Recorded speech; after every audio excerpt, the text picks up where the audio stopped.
Welcome to the Bourbon Van. I'm Phil. I'm Julie. It's the 2023 Advent Tournament, and we're on day 19 already.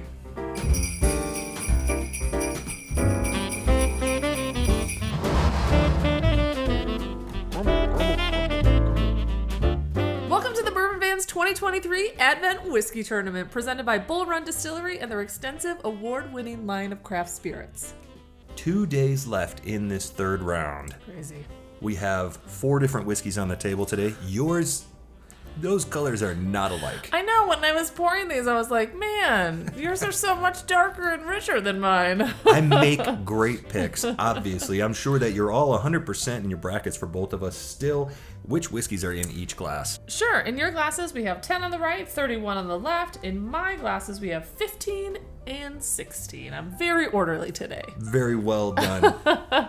We will put up on the screen the brackets today so that you can see where these whiskeys came from, because I'll have absolutely no idea and I'm not digging around in it. So hopefully you're looking at it on screen right now. Let's get to the noses. We're drinking different things and mine is very sweet. Yeah. Little floral, strawberries, cream. I can see why I chose that. It smells like good balanced whiskey. I don't get overly sweet or spicy notes there. Butterscotch. Lucky. We should say you get one note. What's it gonna be? And mine today is butterscotch. That single note that sip. single note smell.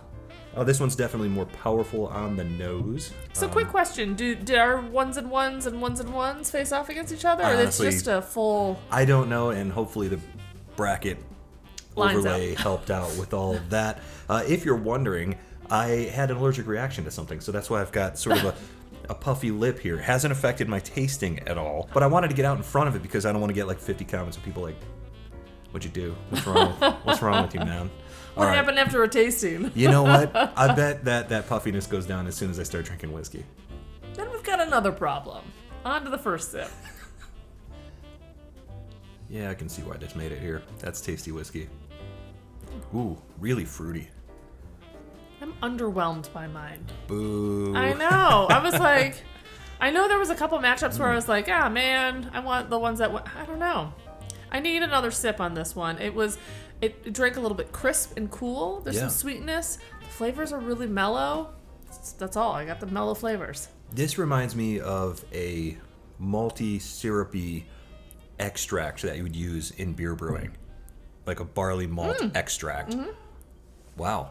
That's such an interesting flavor note. I don't think I've given that in this entire tournament. Why I'm all of a sudden getting it today, I don't know. But it's there. It's powerful there. I like that. I have a smidge of cherry in mine, oak, and it's almost like a wet oak in this. It is pretty subtle. I think I'm going to have to go back and forth on this one because I'm just not getting a ton right now. Interesting, because we actually had a really nice warm-up whiskey today. I know.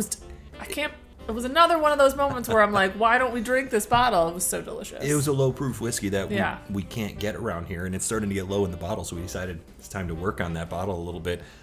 Maybe that whiskey was just a little bit too good today. It was very flavorful and delicious. Well, if you're scoring at home, you're wondering what that was. It was Wyoming Whiskey Thunder Basin. Basin. Absolutely outstanding. Let's cleanse our palates, move on to glass number 2. Butterscotch, sugar, and cream. Oh, man.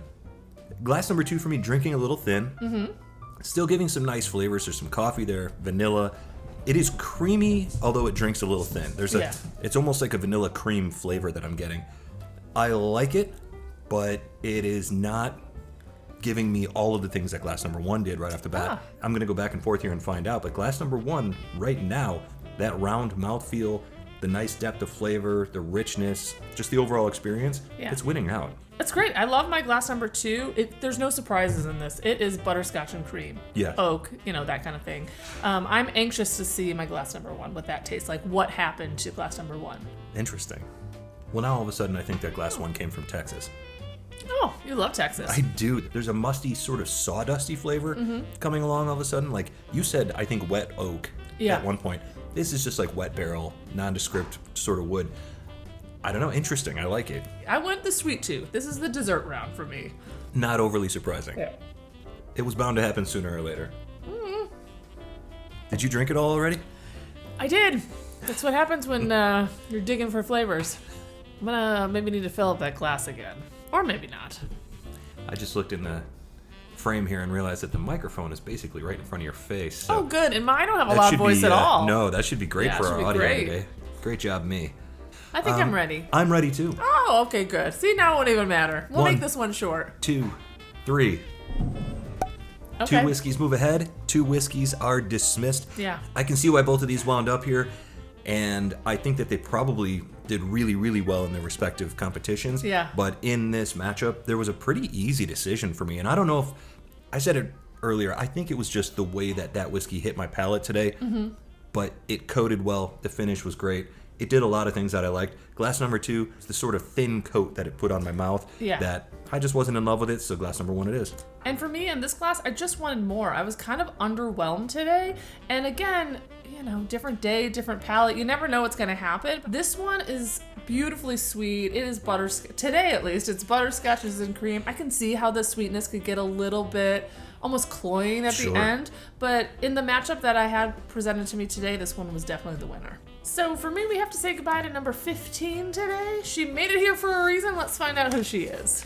It is Eagle Rare 10-year 90 proof. Who sent that? Teresa Martinez. Thank you, my Teresa. goodness. I'm glad it made it this far because I think it's a killer whiskey. It just got overshadowed by the flavorfulness of whatever's in my glass number 2 here. That is how these matchups work out when we get to this level. Saying goodbye for Phil. Oh, this is a Peach Coke special. Oh. His name today, Big Bird. Big Bird. Big Bird says, aw, this is kind of a fun goodbye.